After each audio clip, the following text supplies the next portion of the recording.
এই সরকারি একমাত্র দল যারা অসাম্প্রদায়িক একটা রাষ্ট্রের কথা বলছে। আমার কাছে মূল জায়গাটা হচ্ছে যে আমাদের একটা আইডেন্টিটি ক্রাইসিস আছে।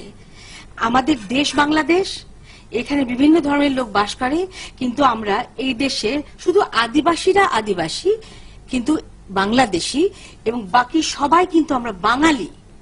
তো বাঙালি যারা ঈদের 2 দিন পরে হরতাল ডেকেছে তারা পরিচিত ধর্মীয় সংগঠন হিসাবে আমি বলছি যে আমাদের এই যে পরিষ্কার একটা আমাদের যে জায়গা, একটা রেখা আছে যে আমি আমার ধর্মের চর্চা, ধর্মের কাজ সেভাবে করব, এবং আমার একটা কমন পরিচয় থাকবে।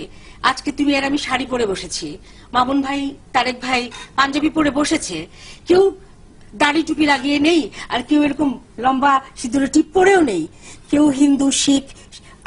আমাদের একটা কমন পরিচয় আছে। আমরা ছেলের এক ধরনের পোশাক পরবে, মেয়ের এক ধরনের পোশাক পরবে। তো আমি সেটাই বলছি যে আমাদের না আইডেন্টিটি ক্রাইসিসটা এত বাজে।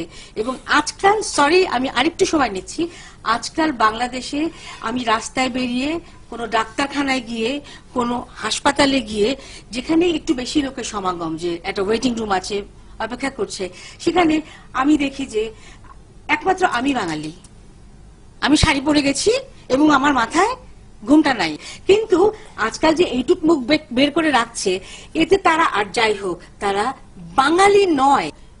বিএনপি এবং জামায়াত, ওদের তো একটাই অস্ত্র মিথিলা, মিথ্যে কথা বলা, ইতিহাস বিকৃতি করা, এবং এই হেফাজতে ইসলামদেরকে যে শরবত খাওয়ানো মঞ্চে, যে তারা নতুন নতুন সিডি, অশ্লীল সিডি তৈরি করে গ্রামে গঞ্জে, যে বাড়িতে বাড়িতে তারা প্রজেক্টর নিয়ে, তারা যন্ত্র নিয়ে, ইলেকট্রনিক যন্ত্র নিয়ে দেখিয়েছে। তারা বর্তমান সরকারের, বা আমরা যারা বর্তমান সরকারের সাথে আমাদের কিছুটা হলেও সমর্থন তো অবশ্যই আছে, কারণ তারা মূল বিষয়ে একমত আমাদের সঙ্গে, তারা অসাম্প্রদায়িক এবং তারা যুদ্ধাপরাধীদের বিচার করবে। এক্ষেত্রে আমি অবশ্যই স্বীকার করব, আমার কোনো ভয় নেই যে আমি সমর্থন করি এই দলকে, কিন্তু এই দলের এই তাদের ভালোটা প্রচার হয়নি, কিন্তু তাদের বিরুদ্ধে বানোয়াট মিথ্যা ভিডিও ফিল্ম এবং ওয়াজ, এগুলো সারা গ্রামে প্রচার হয়েছে। একটা কথা বলতে চাই এটার সঙ্গে, সেটা হচ্ছে মিতা, দেখো ওরা কত পলিটিক্যালি অগ্রসর হচ্ছে, তাহলে তুমি যাদের সাপোর্ট করছো তারা পলিটিক্যালি কেন অগ্রসর হয়নি? মেধাহীন। আচ্ছা, তারা প্রশাসন দিয়ে কেন করতে চেয়েছে এটা? রাজনীতি দিয়ে কেন করতে চায়? আমি সেটাই বলছি, কেন প্রচার করতে হবে এবং বিলবোর্ড দিয়ে? আচ্ছা তারেক,